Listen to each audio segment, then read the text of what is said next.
আল্লাহ পাক যদি এতই দয়ালু হন যে শিরিক ছাড়া সমস্ত পাপ তিনি মাফ করতে রাজি থাকেন, তাহলে কেন 1999টা মানুষ জাহান্নামে যাবে? উত্তর দেন এখন।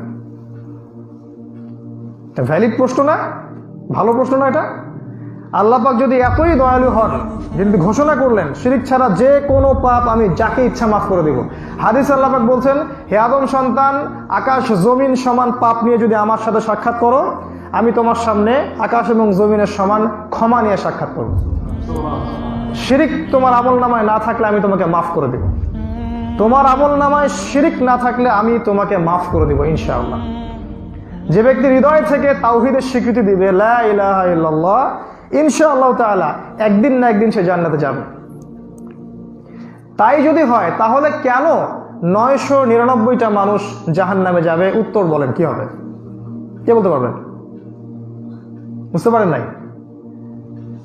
উত্তর হচ্ছে এই, নিঃসন্দেহে ওই 999 জন মানুষের আমল নামায় একটা পাপ থাকবে, কমন পাপ।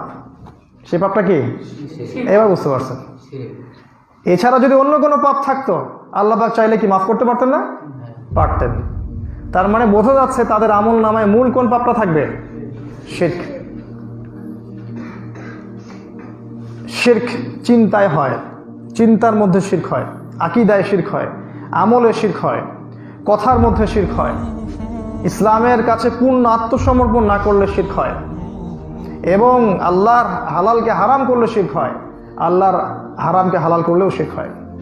শিরক ব্যক্তি পর্যায়ে হয়, পরিবারে শিরক হয়, মসজিদের ভিতরেও শিরক হয়, মানুষকে দেখানোর জন্য নামাজ পড়লে এখানেও শিরক হয়, মাজারে শিরক হয়, নজর মান্যতে শিরক হয়, দোয়ার ক্ষেত্রে শিরক হতে পারে, তাবিজ কবতে শিরক হতে পারে, জাদু টোনায় শিরক হতে পারে, শিরকের ছড়াছড়ি আছে।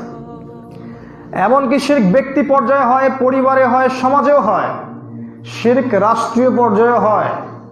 কারণ পরিবারের লোকজন আল্লাহর হালালকে হারাম করে না, আর আল্লাহর হারামকে হালাল করে নেয় না।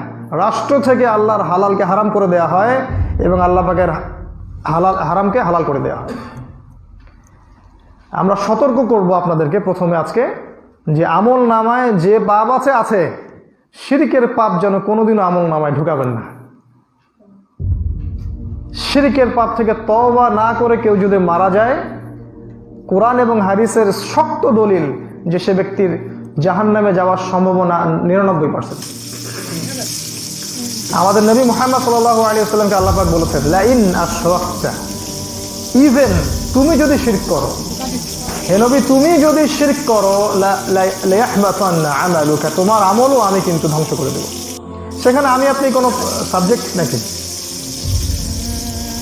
আজকে আমি একটা শিরকের কথা খালি বলছি, যদি আপনি কোরআন এবং সুন্নাহকে সমস্ত সমাধানের উৎস বলে মেনে না নিতে পারেন, তাহলে আপনি শিরকের মধ্যে আছেন।